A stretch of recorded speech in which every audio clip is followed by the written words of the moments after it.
Hi guys, my name is Trinh and today I'm here to do my April wrap-up. I had a really great reading month. Oh my god, it was just the best. I had so much fun and I actually accomplished my Owl's Magical Readathon TBR thing. I read all of the books. I did change a few things here and there. I will talk more about that later. I read 13 books in April and I'm very happy with that number. I read more than I thought and I read some amazing books in April. But not just that, I am having a fantastic reading month in May right now. So I cannot wait to film my May wrap-up. I will worry about that later, but oh my god. I'm just really surprised that I've been reading a lot of great books, so I cannot wait to do my monthly wrap-ups. It's like one of my favorite videos to film. But anyway, let's get into the books that I read in April because I had a very successful reading month. The first book that I read in April is The Lightning Thief by Rick Riordan. It's so funny to talk about this book now because yesterday there was an announcement that there's a new TV show for Percy Jackson and it's going to be on Disney+. So that's very exciting. I'm planning to do a reading vlog where I reread the Percy Jackson series for the first time in like 6 years. However, I'm not going to reread this because I did do this in April. I will reread the last 4 books sometime in June, so look out for that video. I'm very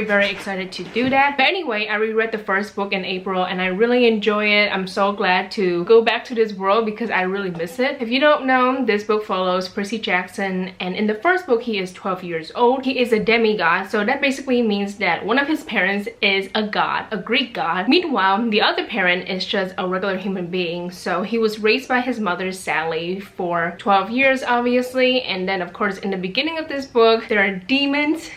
Is it demons? Yeah, there are people attacking him. He is framed for stealing Zeus' lightning bolt in this. So of course he and Annabeth and Grover, they go to California to try to fix this problem. So it was just so fun reading this book. I really adore the characters. I think this is a really great book to teach children about the Greek gods because sometimes it's very overwhelming because there are so many Greek gods, but not just that, they resemble different things. So I feel like this book does a really great job showing us the Greek gods and then of course differentiating each one, you know, like we have like the top 3 but then we learn about the others as well. This is a really great first book. I gave this 5 out of 5 stars. I had so much fun and like I said, I will try to do a reading vlog where I reread the last 4 books in the series because I think that's gonna be very fun. The second book that I read in April is Fake It Till You Break It by Jen P. Nguyen. I was so excited to read this book because this is written by a Vietnamese author and not just that, it stars a Vietnamese main character. So this book is a YA contemporary and it stars Jake and Mia. Jake is the guy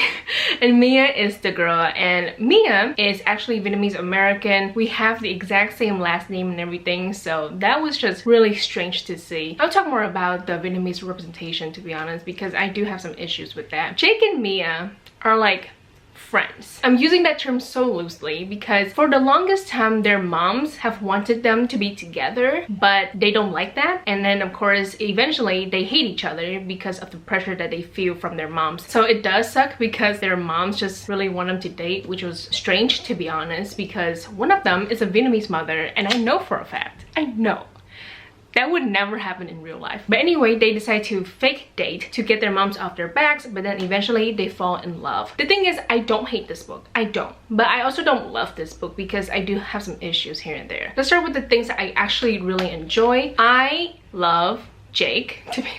I love Jake more than Mia, I'm not gonna lie. I feel like Mia, there's nothing going on for her. Meanwhile, Jake, his family relationship is so complex and interesting. Basically, Jake lost his parents when he was very young, so his aunt raised him and his brother. But 2 years ago, his brother just left the family, so he is left with his mom, his aunt, you know, but he calls her his mom and he adores her. I love this relationship because it's just so wholesome and you can tell that he genuinely loved his mom. I just really appreciate that storyline because I didn't expect that, and when I was reading it I got a little bit emotional because it's something that I just understand. The second thing is that I really like this relationship because at first I thought I was gonna hate both characters, but then of course when they start to fake date and they get to know each other a little bit more, I really like their relationship, like Jake and Mia's romantic relationship. So I really like that aspect as well. Let's quickly talk about the Vietnamese representation. Like I said,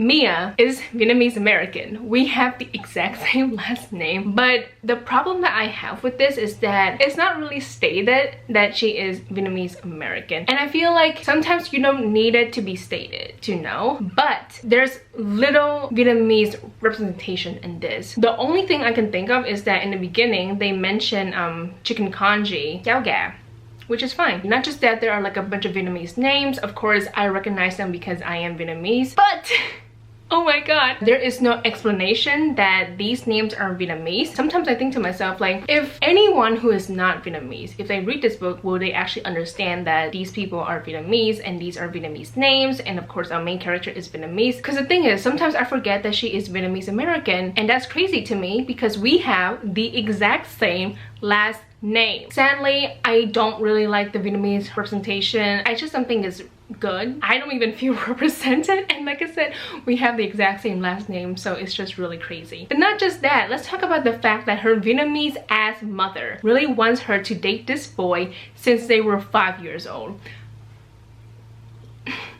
To me, that's unrealistic because no Vietnamese mom would do shit like that. My mother, who is the most Vietnamese woman you have ever met, she always wants me to focus on my education. When I was young, she literally told me that I was not allowed to have a boyfriend until I was done with high school or college. I don't remember her instruction. But anyway, I broke the rule because I have a boyfriend now, but still, my mom was so strict regarding boys. Meanwhile, the Vietnamese mom here just wants her to date this guy so badly. And I also don't like the reason why their moms wants them to date. But not just that, I noticed that towards the beginning of this book, just like a few things that are mentioned, and I feel like they are very unnecessary. This is on page 10. I'm lucky you didn't put me in an insane asylum by now.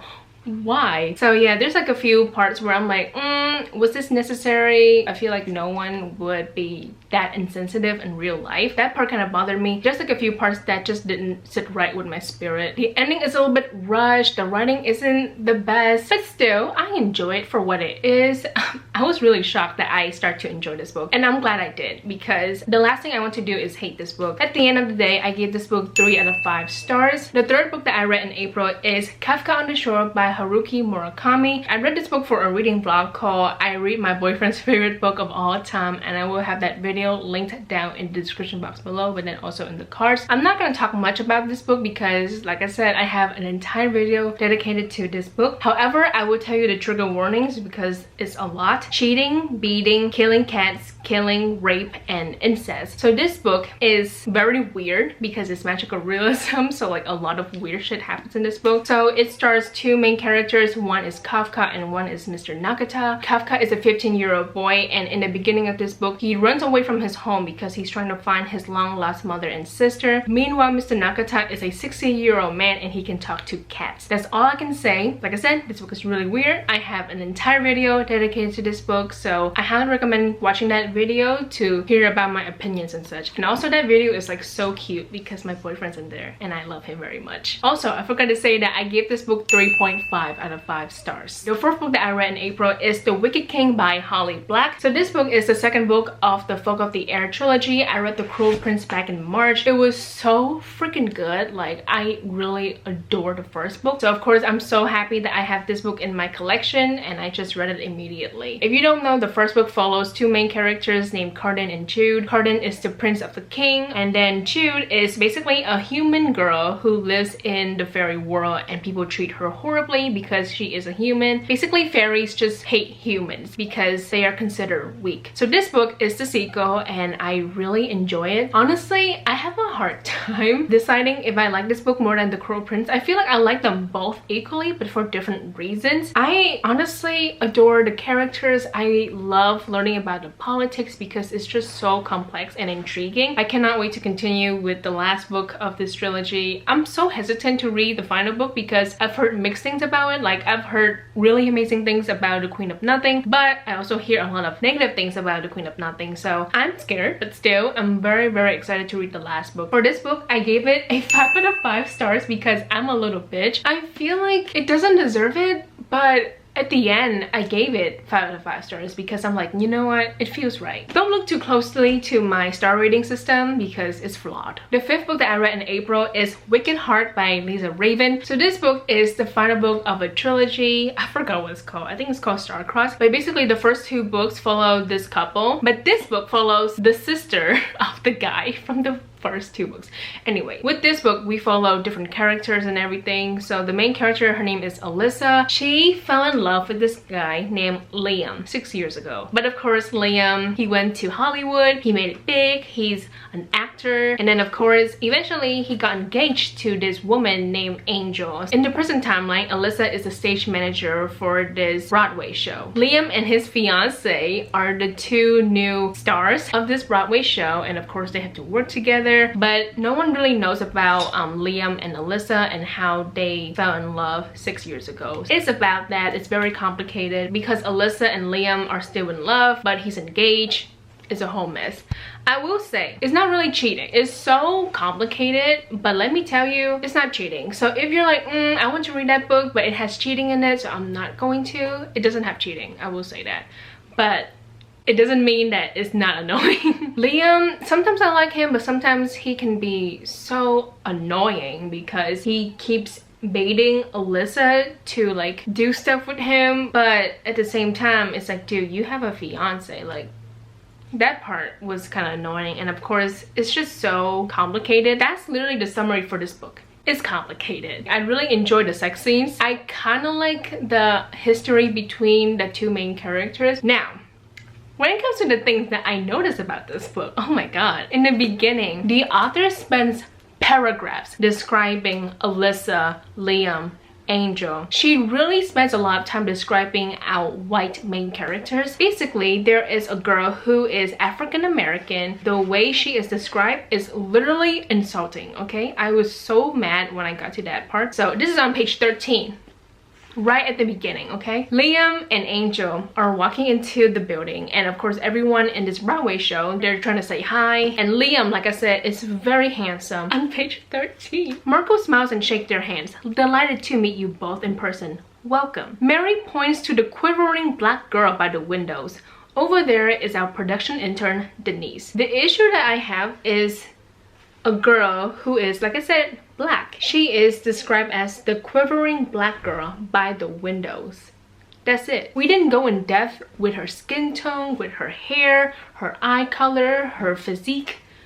Nothing like that. Meanwhile, I had to read so many paragraphs about Liam, Angel, Alyssa. Like, what the fuck? That bothered me because it kind of shows how the author doesn't even try to describe a person of color in this. Why would you have this girl and then not describe it to us? Like, come on, like, give her some physical description. Like, work with me here. Throughout this entire book, there's like a few lines that just didn't sit right with me because they're so problematic. I'm not gonna talk more about this book, and at the end of the day, I'm gonna give this book a 2.5 out of 5 stars. I don't hate this book. I like the sex scenes, I like the characters a little bit. I do really appreciate when the 4 main characters work well together. That's really great, but the ending, not my favorite, but it's whatever. So yeah, I finished that book. The 6th book that I read in April is House of Salt and Sorrows by Erin A. Craig. This is basically a retelling of the 12 Dancing Princesses. If you have watched the iconic movie Barbie and the 12 Dancing Princesses, then you're very familiar with that story. This book follows our main character named Anna Lee, and she is one of the 12 daughters. So in the beginning of this book, we learn that one of her older sisters basically died. And then of course we learn about this curse that this family has and the fact that 4 of the sisters have died. Anna Lee is determined to find out what's going on. She is convinced that her older sister, the one who died in the beginning of this book, she's convinced that she was killed by someone. And then of course eventually we get to the part where they discover this door that leads them into like a different kingdom, like a place where they can dance and stuff. It's like quite similar to the movie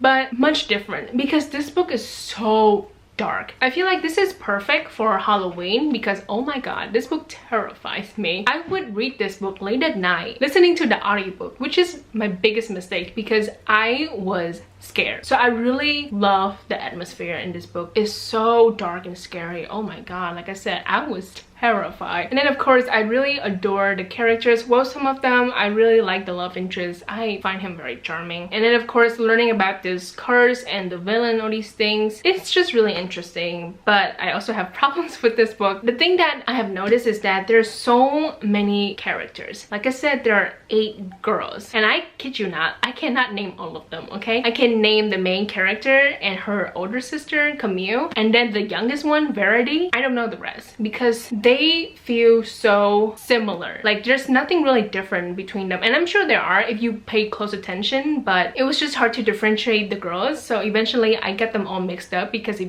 we have triplets in this, and I'm like, okay, I cannot keep up. To me, there's just too many characters and they're quite similar in a lot of ways. So that part kind of threw me off. And not just that, the ending is so rushed. Basically, I feel like the last 100 pages, we really delve into the creepy parts and we learn about the antagonist and what it can do. It's so scary, like, oh my god. But then we reach the ending and then eventually it's like, okay, let's just finish this, okay? Let's just wrap this up. I felt so unsatisfied a little bit because I just wish it's a little bit longer because there's literally so much that we can talk about. I would love to reread this, to be honest, maybe sometime in Halloween, not this year though, but maybe in the future. Like I would love to read this book in October because this is literally the perfect book to read in October. I give this book a 2.5 out of 5 stars. I feel like it's best for the star rating to be like split down the middle because like I said, I really enjoy this book, but at the same time I have issues with this book. It's so weird. Like it's honestly hard to describe this book. The 7th book that I read in April is The Unwanted by King Wing. So if you have watched my Asian book recommendation video, then you have seen this book because I talk about it in that video. I will also have that video linked down in the description box below, but then also in the cards. This is a memoir written by King Wing and he is Asian. Is that how you say it? But basically he's biracial. His mother is Vietnamese, meanwhile his dad is American. I do want to tell you the trigger warnings: war,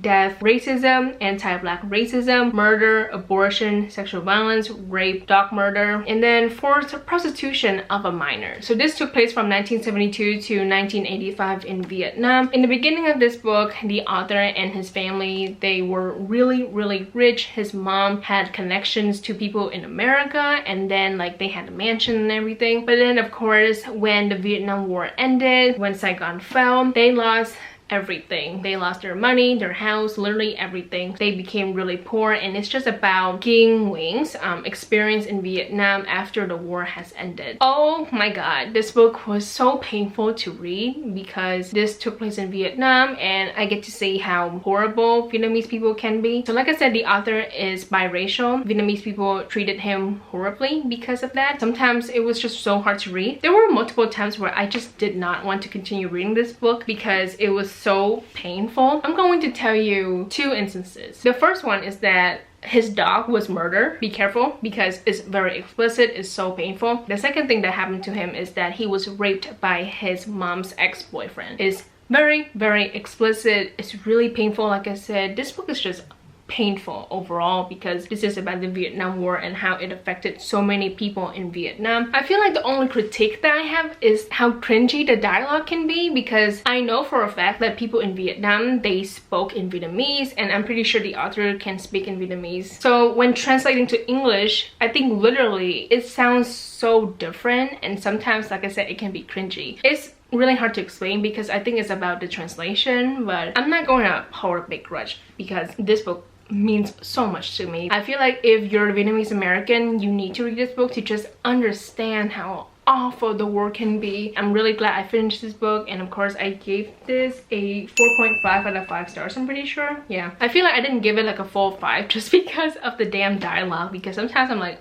this is too much. It's so cringy, but it's okay. I really adore this book. Please read this. It's so underhyped because not a lot of people have read this book, but I think it's worth it. And like I said, if you're Vietnamese American, you need to read this book. The 8th book that I read in April is A Curse of Dark and Lonely by Bridget Kemmerer. I actually read this for the House Alice Magical Readathon. I believe one of the prompts is to read a book that includes shape-shifting. I was supposed to read Chain of Gold, or like reread Chain of Gold, but I changed my mind and I read this book instead. I'm so glad I did because I really enjoyed this book. So if you don't know, this book is actually a Beauty and the Beast retelling. Before I go into the synopsis, I do want to tell you the trigger warnings: murder, violence, and emotional torment. This book follows our main character. Her name is Harper. She has cerebral palsy, and in the beginning of this book, she is whisked away to Emberfall, and that is the world where Prince Ren is located. I love the characters. I love Harper, Prince Ren, Gray. I think Gray is probably my favorite character because he's just awesome. What's really different is that this is a fantasy book and the main character has a disability, and we actually see that. And I'm pretty sure Angela, she has cerebral palsy, and she says the representation is really good, so I'm very happy about that. Of course, Prince Ren, I really like him as well. I like how complex he is. Gray,